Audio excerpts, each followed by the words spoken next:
Hasteo Mosola hukbarangui tongo. Father hasteo hukbar kahamung mani haike. Hasteo klai manani bagai. Bahaike klaike hukbar klainai rokni kahamung nai. Abonotui Southamni seminar klai jaka. Nakichara hukbar habanogo. Hasteo gulmorich belai kaham hukbar ungo. Aboni bagai shoi shima raidatui hukbar klaike. Teibo bangriui manuhini shaka naikungni tangfang.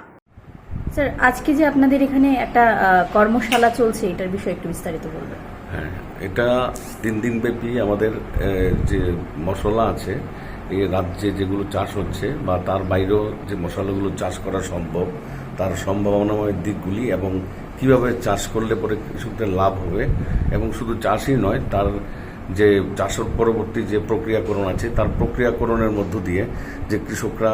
এটা বাজারজাত করে অধিক মুনাফা লাভের লক্ষ্যে যে বিজ্ঞানসম্মত দিকগুলি আছে তার জন্য আমাদের Indian institute of spices research বা জাতীয় যে ভারতীয় মশলা গবেষণা কেন্দ্র আছে ওখান থেকে অধিকর্তা ডক্টর সিকে থাঙ্কামণি এবং তার সঙ্গে আরও 4 জন মুখ্য বিজ্ঞানীরা এসছেন এবং সেটার উদ্বোধন হয় আজকে থেকে 2 দিন আগে আমাদের উদ্বোধন করেন রাজ্যের বন দপ্তরের মুখ্য বন সংরক্ষক আধিকারিক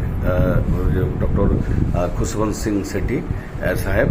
এবং তার সঙ্গে আমাদের এই ফরেস্ট ডিপার্টমেন্ট তারপর জাইকা হর্টিকালচার এগ্রিকালচার সব মিলিয়ে সব দপ্তরের সমন্বয়ের মধ্য দিয়ে আমাদের যে কিছুদিন আগে যে কেন্দ্রীয়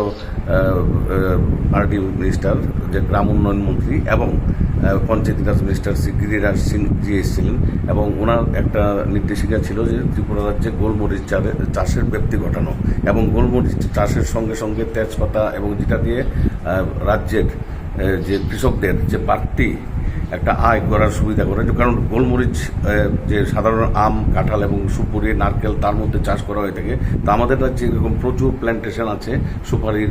সুপারি অলরেডি আমাদের রয়েছে তার মধ্যে শুধু গোলমরিচ লাগিয়ে কীভাবে বাড়তি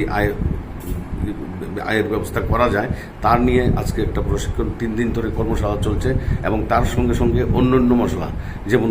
এলাচি দারচিনি সেগুলো হচ্ছে কিন্তু রাজ্যে এগুলোর অনেক পয়সা কারণ আমাদের দেখা গেছে যে দারচিনি